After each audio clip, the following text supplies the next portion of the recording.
Ninth class science. तो देखो हम कर रहे थे चैप्टर साइंस में टिश्यू, जिसमें हमने कुछ टॉपिक पढ़ लिए हैं। मैंने अभी तक जो टॉपिक तुम लोगों को पढ़ाया है उसका नाम है सिंपल परमानेंट टिश्यू। तो देखो सिंपल परमानेंट टिश्यू के बारे में हमने ब्रीफली डिस्कस कर लिया कि ये कैसे काम करते हैं और ये क्या क्या होते हैं। अब जो टॉपिक हम स्टार्ट करने वाले हैं उसका नाम है कॉम्प्लेक्स परमानेंट टिश्यू। क्या नाम है उस टॉपिक का? Complex permanent tissue. Complex permanent tissue. तो देखो इसके अंदर है ना दो शब्द छुपे हुए हैं जिनके बारे में हमें पढ़ने की जरूरत है। पहली बात तो ये कि इसके अंदर एक शब्द छुपा हुआ है कॉम्प्लेक्स और दूसरा शब्द छुपा हुआ है परमानेंट। परमानेंट का मतलब हमने पहले से ही डिस्कस कर लिया है। परमानेंट का मतलब ये होता है कि इनका नेचर कैसा होता है, परमानेंट, मतलब ये डिवाइड नहीं होते हैं, ये बेसिकली अनडिवाइडिंग टिश्यू होते हैं। मतलब ये शुरू से लेकर एंड तक वैसे ही रहेंगे, खत्म नहीं होंगे, मिटेंगे नहीं, चलते रहेंगे। प्लांट के अंदर ये वाले जो टिश्यू हैं बेसिकली कैसे टिश्यू हैं? ये परमानेंट टिश्यू हैं। परमानेंट का मतलब जो कभी खत्म नहीं होते। दूसरी चीज, दूसरा शब्द क्या है? कॉम्प्लेक्स। अभी तक मैंने बताया था कि जितने भी टिश्यूज होते हैं वो किससे मिलकर बनते हैं? सारे टिश्यू किससे मिलकर बनते हैं? सेल से मिलकर बनते हैं। एक सेल या कई सारे सेल? कई सारे सेल्स होते हैं, लेकिन उनके अंदर सेल का टाइप जर्नली कैसा होता है? सिंगल, एक टाइप के सेल। कितने टाइप के सेल? एक टाइप के सेल। जब एक टाइप का सेल होता है तो सिंपल परमानेंट टिश्यू कहलाता है। लेकिन मैं अब कौन सा पढ़ाने वाला हूं? कॉम्प्लेक्स। अब हम कौन सा टिश्यू पढ़ने वाले हैं? Complex permanent tissue. Complex permanent tissue के अंदर एक टाइप के सेल नहीं होते हैं, एक से ज्यादा टाइप के सेल होते हैं, इसलिए कॉम्प्लेक्स बोला जाता है। कॉम्प्लेक्स के अंदर कितने टाइप के सेल होते हैं? More than one type of cell. एक से ज्यादा कई तरह के सेल इसके अंदर देखने को मिलते हैं। कॉम्प्लेक्स का मतलब होता है मिक्सअप, मतलब कई तरह के सेल्स इसके अंदर मिले हुए होते हैं। इसके अंदर डेड सेल भी होते हैं, इसके अंदर लिविंग सेल भी होते हैं।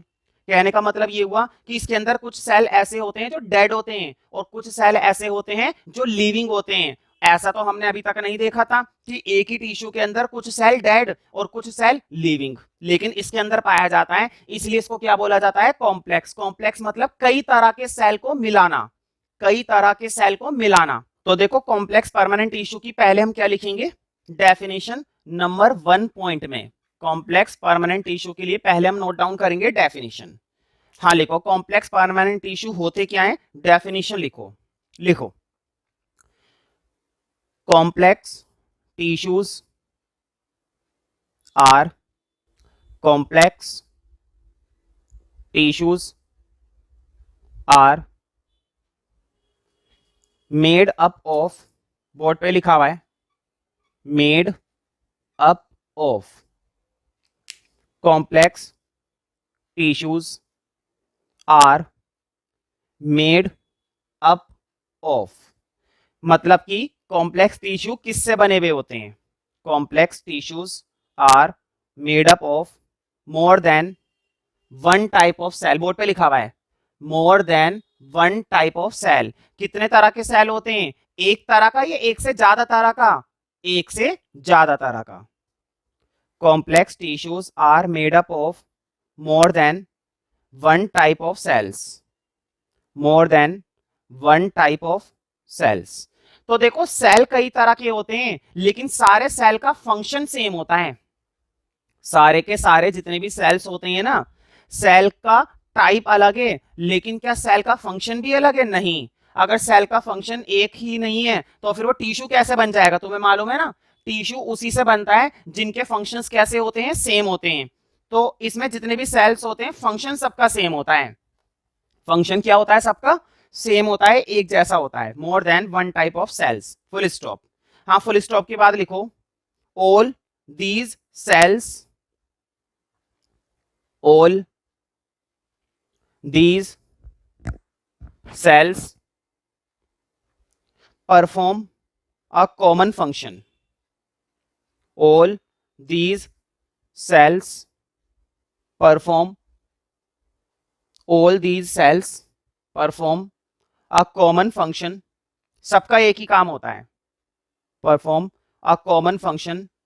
For example, perform a common function. अब मैं एग्जाम्पल लिखवा रहा हूं। दो तरह के टिश्यू होते हैं। कॉम्प्लेक्स में सिर्फ कितने टिश्यू होते हैं भाई? दो टिश्यू होते हैं। एक का नाम होता है जाइलम और एक का नाम होता है फ्लोएम। ध्यान दो बोर्ड पर। कॉम्प्लेक्स के अंदर सिर्फ दो ही टिश्यू होते हैं, एक होता है जाइलम और एक होता है फ्लोएम। ठीक है, तो लिख लो for example xylem and phloem tissue. ये किसके नाम है? टिश्यू के।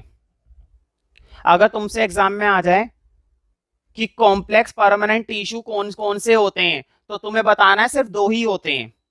Number one is xylem and number two is phloem. ठीक है, लिख लो for example xylem and phloem tissue, xylem and phloem tissue. ठीक है, तो देखो प्लांट के अंदर होते हैं। मुझे बताओ प्लांट को समय समय पर किसकी जरूरत पड़ती है? पानी की। क्या बिना पानी के प्लांट सांस ले पाएगा? क्या बिना पानी के प्लांट जिंदा रह पाएगा? क्या बिना पानी के प्लांट जिंदा नहीं रह पाएगा? पत्तियां नहीं निकलेंगी, फूल नहीं निकलेंगे, और अगर वेजिटेबल प्लांट है तो वेजिटेबल ग्रो नहीं करेगा। बिना पानी के कुछ नहीं हो सकता। जैसे हमें भी पानी की जरूरत है और प्लांट को तो बहुत ही ज्यादा जरूरत है, क्योंकि उसके लिए तो पानी एक अल्टीमेट कंपोनेंट है, उसको चाहिए ही चाहिए। ठीक है, इसका मतलब ये हुआ कि अगर एग्जाम में आ जाए उस टिश्यू का नाम बताइए जो पौधे के हर एक हिस्से तक कौन पहुंचाता है? पानी। अगर मैं तुमसे बोलूं कि पानी में, अगर तुम्हें पौधे में पानी देना है तो किस में पानी देते हो? क्या पौधे पे पानी मार देते हो? नहीं, तुम उसकी मिट्टी में पानी डालते हो।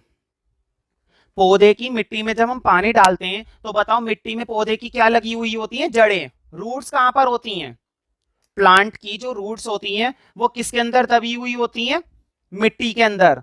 और जब हम पानी डालते हैं तो मिट्टी के माध्यम से वो पानी कहां तक चला जाता है? जड़ों में चला जाता है। और जड़ों से वो पानी किस में चला जाता है? स्टेम में चला जाता है। स्टेम से वो पानी किस में चला जाता है? पत्तियों में चला जाता है। इस तरह से पानी की जरूरत क्या हो जाती है प्लांट के अंदर? पूरी। प्लांट के अंदर अगर पानी की जरूरत पूरी करवानी है तो रूट्स के माध्यम से ये पानी हर जगह चला जाता है। अब एग्जाम में क्वेश्चन आता है कि पौधे को पानी की जरूरत कौन पूरी करवाता है? तो पौधे को पानी की जरूरत पूरी करवाता है जाइलम टिश्यू। अगर मैं तुमसे बोलूं कि पौधे में वाटर को ट्रांसपोर्ट करने के लिए कौन सा वाला टिश्यू वर्क करता है? प्लांट के अंदर वाटर ट्रांसपोर्ट करने का काम कौन सा वाला टिश्यू करता है? तो वाटर ट्रांसपोर्ट करने का काम करता है जाइलम टिश्यू। अब क्वेश्चन ये कि ठीक है, क्या पानी ही चाहिए, भोजन नहीं चाहिए? क्या प्लांट को सिर्फ पानी से बात बन जाती है? नहीं। क्या हमारी बात सिर्फ पानी से बन जाती है? नहीं। जब हमारी नहीं बनती तो प्लांट की कैसे बनेगी? इसका मतलब ये हुआ कि प्लांट को भी क्या चाहिए? भोजन चाहिए। वैसे मैं तुम्हें एक बात बताऊं कि प्लांट के अंदर भोजन बनाने का जो प्रोसेस होता है उसका नाम होता है फोटोसिंथेसिस। अब ये प्रोसेस तुमने प्रीवियस क्लासेस में भी सुना होगा और नाइन्थ क्लास में भी पढ़ने का मौका मिलेगा, लेकिन सबसे ज्यादा मौका तुम्हें मिलेगा, अगर तुम इस प्रोसेस के बारे में जानना चाहते हो तो प्रॉपरली तुम्हें ये मौका मिलेगा 10th क्लास की साइंस में। बस इतना ध्यान रखो कि अगर पौधे के अंदर भोजन बनाने का काम हो रहा है, पौधे के अंदर भोजन बनाने का काम हो रहा है, तो ये प्रोसेस क्या कहलाता है? Photosynthesis. This process referred as photosynthesis. मुद्दे की बात यह है कि जब ये भोजन बन जाता है, जब ये फूड प्लांट के अंदर क्या हो गया है? तैयार हो गया है, तो इस फूड को पौधे के अलग अलग हिस्से तक, जड़ों तक, पत्तियों तक, स्टेम तक, फ्लावर्स तक, पौधे के हर एक हिस्से तक इस भोजन को पहुंचाने का काम कौन करता है? तो इस भोजन को पहुंचाने का काम करता है फ्लोएम टिश्यू। इसका मतलब यह हुआ कि पानी कौन दे रहा है? पानी दे रहा है जाइलम टिश्यू। और खाना कौन दे रहा है? खाना दे रहा है फ्लोएम टिश्यू।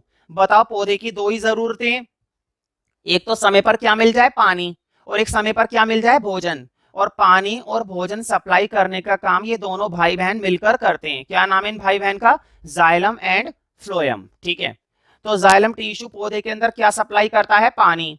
और फ्लोएम टिश्यू पौधे के अंदर क्या सप्लाई करता है? भोजन। तो एग्जाम में अगर क्वेश्चन आए तो ध्यान रखना। अब मुझे बताओ, अगर ये पानी ट्रांसपोर्ट करता है, अगर जाइलम टिश्यू पानी ट्रांसपोर्ट करता है और फ्लोएम टिश्यू भोजन ट्रांसपोर्ट करता है, तो क्या ये खुद करते हैं या इनके अंदर अलग अलग तरह के सेल्स हैं? तो भाई टिश्यू कैसे काम करता है? टिश्यू के अंदर अंदर कई तरह के सेल्स होते हैं, वो ये काम करते हैं। अब वो कैसे कैसे सेल्स हैं, देखो मैं सारे तो नहीं बता रहा। जाइलम के अंदर अजीब अजीब से सेल्स हैं। इसके अंदर एक सेल का नाम होता है ट्रैकिड्स। इसके सेल का नाम क्या होता है? ट्रैकिड्स। इसके अंदर एक सेल और होता है जिसका नाम होता है वेजल्स। क्या नाम होता है इसका? वेजल्स। इसके अंदर होता है जाइलम फाइबर। क्या नाम है? Xylem fibre. तो ये किसके सेल्स हैं?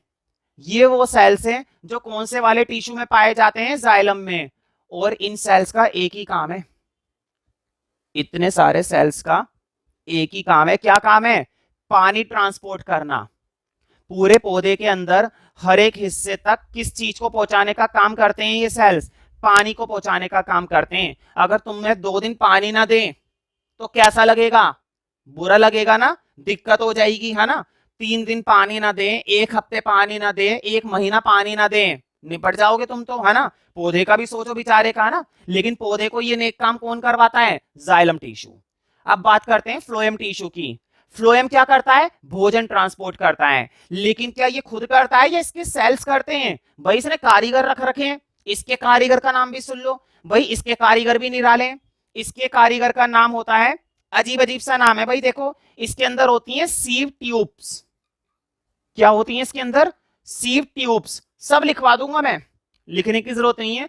वन बाय वन सब चीजें नोट करा दूंगा, बस ध्यान से सुनते रहो। बस इतना ध्यान रखना, जाइलम के अंदर भी तकरीबन 4-5 सेल्स होते हैं, फ्लोएम के अंदर भी 4-5 तरह के सेल्स होते हैं, जैसे कि मैंने लिखवाया सीव ट्यूब्स। इसी तरीके से इसके अंदर होते हैं कंपेनियन सेल्स। क्या नाम है? Companion cells. तो कहने का मतलब ये हुआ कि इसके अंदर भी अलग अलग तरह के सेल्स देखने को मिलते हैं, इसके अंदर भी अलग अलग तरह के सेल्स देखने को मिलते हैं। लेकिन सेल्स का काम अलग अलग होता है क्या? नहीं, सारे सेल्स का काम तो वही है। क्या? जाइलम के सेल्स का क्या काम है? पानी की सेवा करना। किस चीज की सेवा करना? पानी की सेवा करना। और फ्लोएम के सेल्स का क्या काम है? फ्लोएम के सेल्स का काम है भोजन की सेवा करना। ठीक है, that's it.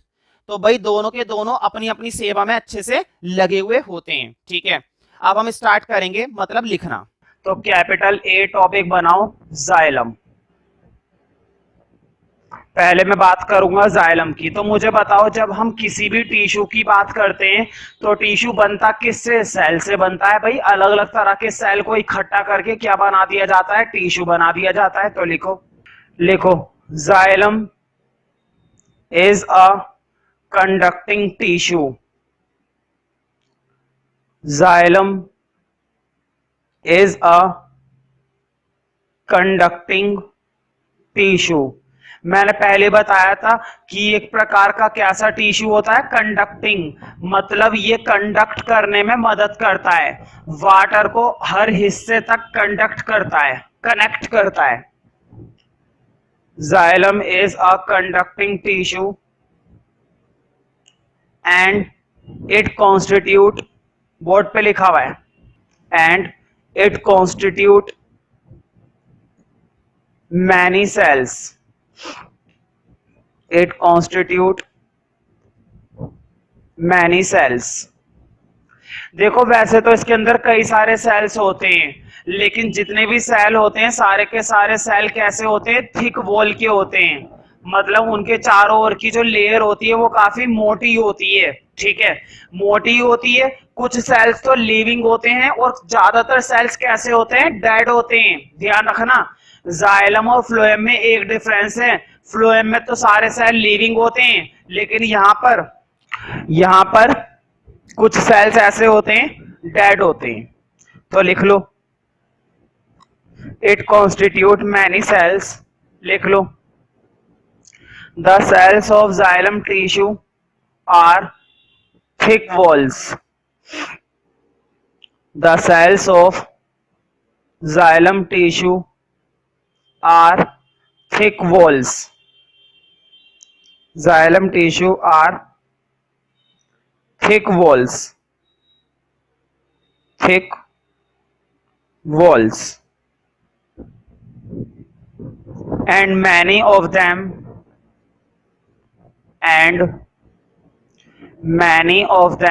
dead cells, many of them dead cells. मतलब उनमें ज्यादातर डेड होते हैं। Many of them dead cells. ठीक है, अब उनमें से कुछ के नाम लिखेंगे, तो नोट के अंदर लिखो कुछ के नाम। नंबर 1, तो मैं कुछ के नाम लिखवा रहा हूँ, लिखो ट्रैकिड्स, बोर्ड पे लिख देता हूँ, स्पेलिंग इंपॉर्टेंट है। ट्रैकिड्स कॉमा नंबर, एक ही पॉइंट में लिखते चलो, ट्रैकिड्स कॉमा वेजल्स, ये जाइलम के अंदर के सेल लिखवा रहा हूं, vessels comma xylem parenchyma, parenchyma नीचे लिख रहा हूं, पूरा एक ही नाम है, जाइलम पैरेन्काइमा, ठीक है, comma xylem fibres, xylem parenchyma, xylem fibres. थोड़ा सा स्ट्रक्चर बता देता हूं, ठीक है। देखो ये जो दो सेल होते हैं, ये वाले स्टार्टिंग के, इन दोनों सेल का स्ट्रक्चर है ना ट्यूब जैसा होता है, मतलब इस तरह का स्ट्रक्चर होता है इनका, ट्यूब जैसा, लंबा, रोड शेप जैसा। ये बात नंबर 2 में लिख लो, लिखो tracheids and vessels are, tracheids and vessels are tubular structure, tracheids and vessels are, board पे लिखा हुआ है ट्यूबुलर,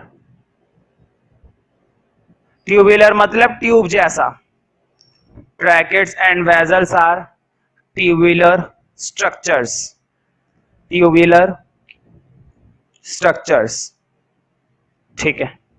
और तुम्हें मालूम है लगभग सभी सेल्स के क्या काम करते हैं, लिक्विड ट्रांसपोर्ट करते हैं, ये बात मैंने लास्ट क्लास में समझा दी थी।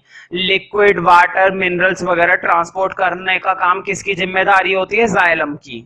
तो लिख लो नेक्स्ट पॉइंट नंबर 3, नोट के अंदर ही चल रहा है, लिखो नंबर 3 में, it transport water and minerals, it transport water and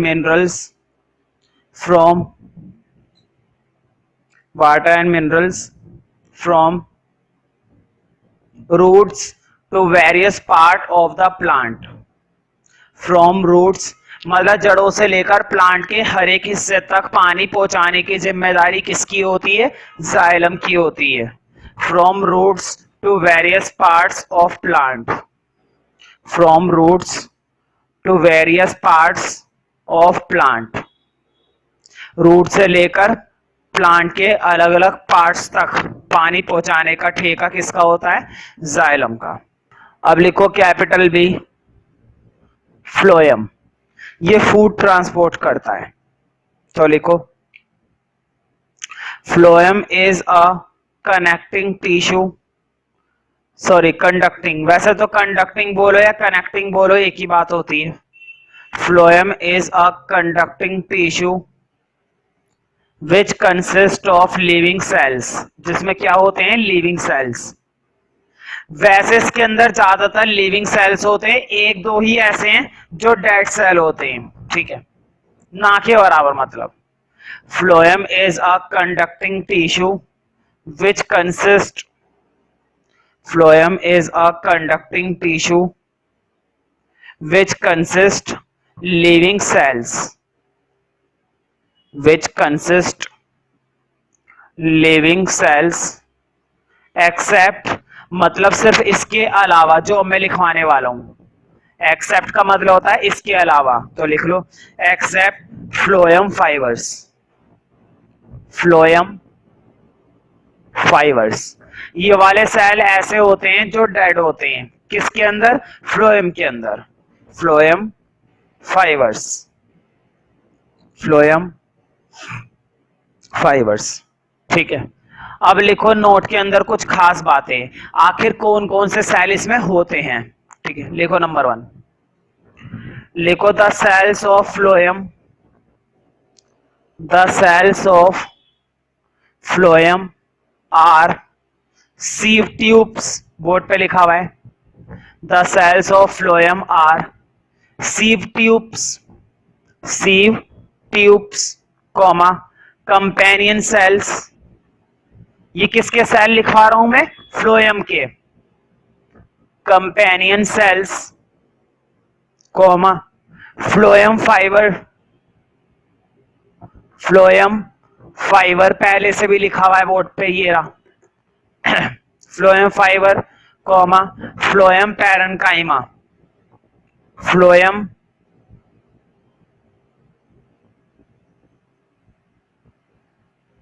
parenchyma, ठीक है। Safe tubes, companion cells, phloem fibre, phloem parenchyma. तो ये कुछ सेल्स होते हैं फ्लोएम के। तो अब लिखना नंबर 2 नोट के अंदर कि फ्लोएम का काम क्या होता है। तो ये बात मैंने पहले ही बता दी कि फ्लोएम पूरे प्लांट को क्या ट्रांसपोर्ट करने में मदद करता है, फूड मटेरियल। और तुम्हें मालूम है फूड चाहे एनिमल की बात करो चाहे प्लांट की बात करो, हर किसी के लिए कितनी जरूरी चीज है ना। तो लिखो number 2, phloem transports food from leaves, phloem transport food from leaves to various parts, phloem transports food from leaves to various parts of the plant, to various parts of the plant। तो देखो कुछ tissue होते हैं simple और कुछ tissue होते हैं complex, ठीक है। अब हमने सिंपल भी पढ़ लिया और कॉम्प्लेक्स भी पढ़ लिया। तो कई बार क्या होता है सिंपल और कॉम्प्लेक्स के बीच में एग्जाम में डिफरेंस आता है लिखने को कि सिंपल और कॉम्प्लेक्स के बीच में फर्क क्या है। तो हेडिंग बना दो तुम, difference between simple and complex tissue. और हमें टेबुलर फॉर्म में डिफरेंस लिखना है। कैसे डिफरेंस लिखना है, टेबुलर फॉर्म में। एक कॉलम में लिखना सिंपल और एक कॉलम में लिखना कॉम्प्लेक्स। मतलब हम इन दोनों का जो डिफरेंस बना रहे हैं वो कैसे बना रहे हैं, टेबुलर फॉर्म में। टेबुलर फॉर्म का मतलब होता है टेबल बनाकर हम डिफरेंस इसका डिटेल में पढ़ने वाले हैं, ठीक है। तो difference between simple and complex tissue, ठीक है। तो तुम्हें मालूम ही होगा सिंपल टिश्यू को सिंपल क्यों बोला जाता है, इसके अंदर एक टाइप के सेल होते हैं, ठीक है। और कॉम्प्लेक्स को कॉम्प्लेक्स क्यों बोला जाता है, इसके अंदर एक से ज्यादा टाइप के सेल होते हैं। यहां पर only one type of cell पाए जाते हैं और यहां पर more than one type of cell पाए जाते हैं, more than one type of cell. समझ में आ रही है ना। तो पहला डिफरेंस लिखो सिंपल वाले के लिए, फर्स्ट डिफरेंस लिखो क्या है, लिखो simple tissues consist, simple tissues consist of only one type of cells. Simple tissues consist of only one type of cells. Simple tissues consist of only one type of cells. उधर की side लिखो, यहां पर complex की तरफ लिखो। हाँ लिखो कॉम्प्लेक्स में, complex tissues are made up of complex tissues are made up of more than one type of cells. Complex tissues are made up of more than one type of cells. More than one type of cells.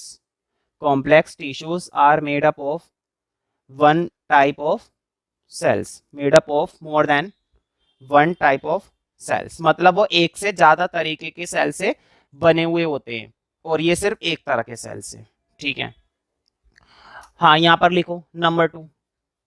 तो देखो यहां पर तो सिर्फ एक ही तरह के sales हैं, तो सबका काम एक जैसा है। जितने भी सेल्स है ना सबका काम कैसा है, एक जैसा है। लेकिन यहाँ पर एक जैसे सेल्स नहीं है, यहाँ पर कई तरह के सेल्स हैं। और क्योंकि कई तरह के सेल्स है तो काम में भी थोड़ा सा फर्क होता है। मैं ये नहीं कह रहा कि बहुत फर्क होता है, नहीं, काम में इतना भी फर्क नहीं होता है। लेकिन हाँ इतना जरूर है कि यहाँ पर काम इन लोगों का अलग अलग हो सकता है। यहाँ पर इनका फंक्शन कैसा होता है, सेम फंक्शन, सिमिलर। सारे अगर 10 सेल हैं तो 10 के 10 सेल एक ही काम करेंगे।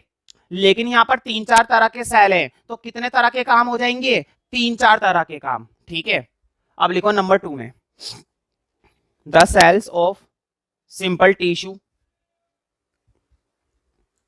The cells of simple tissue, the cells of simple tissue perform similar function, perform similar function. Board पे लिखा हुआ है सिमिलर फंक्शन। सिमिलर फंक्शन का क्या मतलब होता है? सिमिलर फंक्शन का मतलब होता है एक जैसा काम। यहां पर सारे सेल्स का काम कैसा होता है? एक जैसा। The cells of simple tissue perform similar function. अब कॉम्प्लेक्स टिश्यू के लिए लिखो, the cells of complex tissue, the cells of complex tissue perform perform perform different perform different functions. तो देखो ये जो मैं कह रहा हूं ना कि ये डिफरेंट फंक्शन परफॉर्म करते हैं, जरूरी नहीं कि अलग ही करेंगे, एक जैसा भी कर सकते हैं, ध्यान रखना। Cells of complex tissue perform different functions, ठीक है। अब तीसरा डिफरेंस लिखो। तीसरे डिफरेंस में इनके एग्जाम्पल लिखवा रहा हूं, तीसरे डिफरेंस में इनके क्या लिखवा रहा हूं? एग्जाम्पल लिखवा रहा हूं। तो देखो, example of simple tissues are, examples of simple tissue are, simple tissue के क्या क्या एग्जाम्पल होते हैं? Example of simple tissues are collenchyma, board पे लिखा हुआ है कोलेनकाइमा। क्या नाम होता है? कोलेनकाइमा। तो देखो मैंने पहले भी बताया था इस चैप्टर में, स्पेलिंग का थोड़ा ध्यान रखना। कोमा लगा के एक एग्जाम्पल और लिख लो, parenchyma, parenchyma. Example of simple tissues are collenchyma, parenchyma. उधर लिख लो एग्जाम्पल। भाई उधर तो दो ही टिश्यू होते हैं, जाइलम फ्लोएम, है ना। तो लिखो example of complex tissues are, example of complex tissues are xylem and phloem. थोड़ी स्पेलिंग में गड़बड़ हो गई, आएगा फ्लोएम, ये xylem and phloem, xylem and phloem. तो एग्जाम में अगर ये डिफरेंस लिखने को आ जाए तो तुम इजीली अब इस डिफरेंस को लिख सकते हो, जो कि इतना मुश्किल काम अब तुम्हारे लिए नहीं रहेगा, ठीक है। तो देखो अभी तक जितनी भी बातें हमने करी थी वो बात करी थी प्लांट के बारे में। जितने भी हमने टिश्यू पढ़े वो किसके थे? वो प्लांट के थे। प्लांट भी लिविंग थिंग है, हम लोग भी लिविंग थिंग है। एक तो होता है प्लांट और एक होता है एनिमल। अब हम बात करेंगे एनिमल की। मुझे बताओ क्या एनिमल के अंदर टिश्यू नहीं होता होगा? भाई एनिमल के अंदर भी टिश्यू होता है, हर एक लिविंग थिंग के अंदर सेल होता है, और अगर सेल है तो टिश्यू उससे अगर बन गया तो अच्छी बात है। तो हमारे अंदर भी क्या होते हैं? टिश्यू होते हैं। क्योंकि हम किस में आते हैं? हम प्लांट में आते हैं या एनिमल में आते हैं? हम ह्यूमन बींग्स किस में आते हैं? भाई हम कहीं से भी प्लांट तो दिखाई देते नहीं है ना, कहीं से प्लांट दिखाई देते हैं? क्या हमारी कोई ब्रांच निकली भी होती है? क्या हमारे ऊपर कोई फल और पत्ती आ रही है? नहीं, हम लोग एनिमल हैं। तो अब जो हेडिंग हम करेंगे उसका नाम है एनिमल टिश्यूज। अब हम किसके बारे में टॉपिक स्टार्ट करेंगे? Animal tissues. तो देखो एनिमल टिश्यूज के बारे में पहले मैं इन जनरल बातें बताऊंगा। तुम्हें क्या लगता है ये जो हम सांस ले रहे हैं, कौन सी गैस ले रहे हैं? ऑक्सीजन या कार्बन डाइऑक्साइड? हम लेते हैं ऑक्सीजन, और बाहर क्या बनकर निकलती है? Carbon dioxide. सही है ना बात? कौन सी गैस लेते हैं हम लेते हैं गैस ऑक्सीजन, और बाहर जो निकलती है वो क्या होती है? Carbon dioxide. तो कभी ये सोचा है कि हमारी बॉडी में ऑक्सीजन जाने के बाद कार्बन डाइऑक्साइड कैसे बन जाती है? तो ये काम सिर्फ किसकी मदद से हो पा रहा है? टिश्यूज की मदद से। हमारी बॉडी में कुछ एनिमल टिश्यूज काम कर रहे हैं और वो इस काम को अंजाम दे रहे हैं। कैसे दे रहे हैं? कहाँ होता है? शरीर के कौन से हिस्से में होता है? कौन सा टिश्यू इस काम को करता है? इस काम में कौन सा सेल लगा हुआ है? सारी बातों के जवाब धीरे धीरे मिलेंगे, एकदम से नहीं मिलेंगे। बस इतना ध्यान रखो कि अगर हमारी बॉडी में ये चीज हो रही है तो किसकी वजह से पॉसिबल हो रही है? एनिमल टिश्यू की वजह से। अगर ये टिश्यू हमारे बॉडी में काम करना बंद कर दे तो हमें सांस लेने में क्या हो जाएगी? दिक्कत हो जाएगी। तो लिखो नंबर 1 पॉइंट, पहली खासियत एनिमल टिश्यू की। लिखो ड्यूरिंग ब्रीथिंग, ब्रीथिंग क्या होती है? ब्रीथिंग का मतलब होता है सांस लेना। During breathing we, during breathing we inhale, inhale का मतलब होता है ऑक्सीजन का अंदर लेना, और एक्सहेल का मतलब क्या होता है? एक्सहेल का मतलब होता है ऑक्सीजन का बाहर करना। During breathing we inhale oxygen, मतलब हम ऑक्सीजन अंदर लेते हैं और कौन सी गैस रिलीज करते हैं? Carbon dioxide. During breathing we inhale oxygen and exhale, board पे लिखा है शब्द। इनहेल का मतलब ऑक्सीजन लेना और एक्सहेल का मतलब कार्बन डाइऑक्साइड छोड़ना। तो ये काम किसकी वजह से हो पा रहा है? टिश्यू की वजह से। अगर हमारी बॉडी में टिश्यू काम ना करें तो फिर हम सांस लेना मुश्किल हो जाएगा। During breathing we inhale oxygen and exhale carbon dioxide. Inhale oxygen and exhale carbon dioxide. ठीक है, ऑक्सीजन लेते हैं और कार्बन डाइऑक्साइड छोड़ देते हैं बिकॉज ऑफ टिश्यू। तो क्या टिश्यू सिर्फ इतना काम करता है हमारी बॉडी में, या कुछ और भी काम होते हैं टिश्यू के? लिखो दूसरा काम और क्या कर सकता है टिश्यू। बताओ, हमारी बॉडी के अंदर ब्लड होता है, और जब तक ये हमारी बॉडी में ब्लड सर्कुलेट होता है तो हमारे शरीर की ताकत बनी रहती है। अगर बॉडी में किस चीज की कमी हो जाए, खून की कमी हो जाए, तुमने ये बात सुनी होगी, कई बार लोग कहते हैं, डॉक्टर कहते हैं कि ब्लड की कमी है। तो ब्लड की कमी होना अच्छी बात नहीं है बिल्कुल। ब्लड की कमी होने की वजह से बहुत सारी शरीर को क्या हो सकती हैं? दिक्कतें हो सकती हैं, है ना, कमजोरी आ सकती है। और तुम्हें ये जानकर हैरानी होगी, ब्लड और कुछ नहीं है हमारे शरीर के अंदर। ब्लड क्या होता है? ब्लड ही टिश्यू होता है। ब्लड अपने आप में क्या है? ब्लड अपने आप में टिश्यू है। इस टिश्यू का क्या नाम होता है? इस टिश्यू का नाम होता है कनेक्टिव टिश्यू। क्या नाम होता है? कनेक्टिव टिश्यू, क्योंकि बॉडी के हर एक हिस्से को कनेक्ट करता है। बताओ किस हिस्से में खून नहीं है? क्या शरीर का कोई ऐसा हिस्सा है जहां ब्लड नहीं पहुंच रहा होगा? पूरे शरीर के सारे हिस्सों को कनेक्ट करके रखता है। Hence this is called connective tissue, इसलिए इसको कनेक्टिव टिश्यू कहा जाता है। ठीक है, लिखो दूसरी खासियत। तो ब्लड हमारे शरीर के अंदर हर तरीके के काम को पॉसिबल बनाता है, हमें बाहर की बीमारियों से बचाता है। और ये टिश्यू ना हो तो ब्लड का एक सबसे ज्यादा इंपॉर्टेंट काम होता है, ये पूरी बॉडी के हर एक हिस्से में क्या पहुंचाने का काम करता है? ऑक्सीजन। तुम्हें क्या लगता है, जो तुमने सांस ली, सांस क्या ली? ऑक्सीजन। सांस लेते समय क्या ले रहे हो तुम अपने अंदर?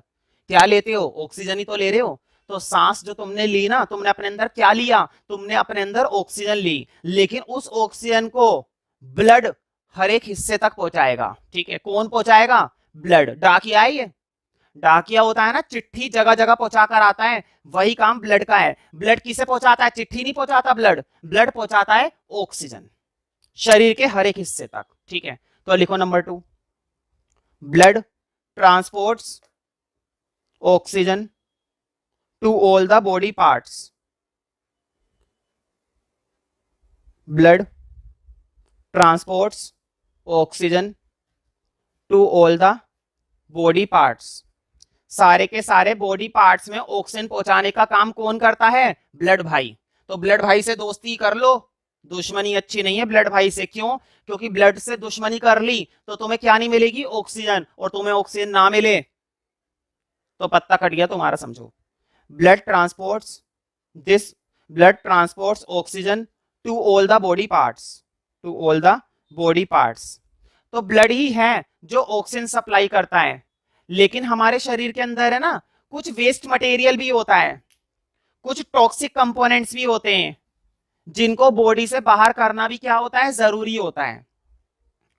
हमारे शरीर के अंदर है ना, बहुत सारे खराब मटेरियल भी होता है जो लीवर और किडनी तक पहुंचाया जाता है। तुम्हें मालूम है ना, किडनी किसके लिए काम करती है? यूरिन, है ना। किडनी किस चीज के लिए काम करती है? यूरिन के लिए काम करती है। यूरिन का सारा वेस्ट मटेरियल बाहर कर देती है बॉडी से, यूरिन के थ्रू। यूरिन समझते हो ना? तो यूरिन के थ्रू पूरा प्रोसेस क्लीन हो जाता है। लेकिन इस काम में कौन मदद करता है? ब्लड मदद करता है। तीसरी खासियत लिखो एनिमल टिश्यूज में, लिखो ब्लड ऑल्सो कैरीज। अभी क्या करा रहा हूं मैं? अभी मैं तुम्हें एनिमल टिश्यू का एक आइडिया बता रहा हूं कि एनिमल टिश्यू क्या क्या कर सकते हैं। हमारी बॉडी के अंदर एनिमल टिश्यूज कौन कौन से होते हैं ये मैंने नहीं बताया। अभी मैं तुम्हें एनिमल टिश्यूज का क्या दे रहा हूं, इंट्रोडक्शन दे रहा हूं। मैं ब्लड के बारे में सब पढ़ाऊंगा, अभी मैं सिर्फ क्या दे रहा हूं, introduction. Blood also carries blood also carries waste material. Blood also carries waste material. तो क्या ब्लड सिर्फ ऑक्सीजन लेकर चलता है? नहीं, ब्लड के अंदर शरीर के जितने भी खराब चीजें होती है ना उनको भी रखता है, क्योंकि उनको बॉडी से बाहर करना होता है। मुझे बताओ, घर के अंदर कूड़ा वगैरह है, घर के अंदर रखोगे या घर से बाहर फेंकोगे? बाहर फेंकोगे। तो ये जिम्मेदारी ब्लड की है हमारे शरीर में कि जितना भी वेस्ट मटेरियल है उसे किडनी तक पहुंचाता है, और किडनी बाहर कर देगी। किडनी क्या करेगी? बाहर कर देगी। Blood also carries waste material from all parts of body. Blood also carries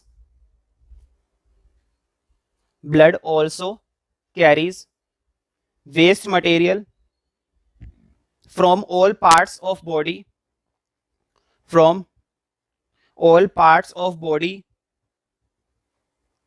to liver and kidney। Board पे लिखा हुआ है टू लीवर एंड किडनी। तो लीवर तक पहुंचाने का काम, किडनी तक पहुंचाने का काम, सारा वेस्ट मटेरियल कौन पहुंचाता है? ब्लड। किडनी क्या करती है इस कूड़े का?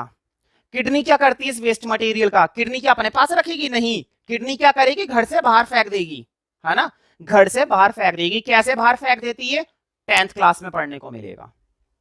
To liver and kidney.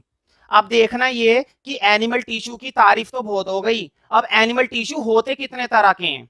तो देखो, एनिमल टिश्यू कितने तरह के होते हैं, कौन कौन से होते हैं, क्या क्या काम होता है, वो सारा कुछ अब हम आगे की क्लास में देखने वाले हैं।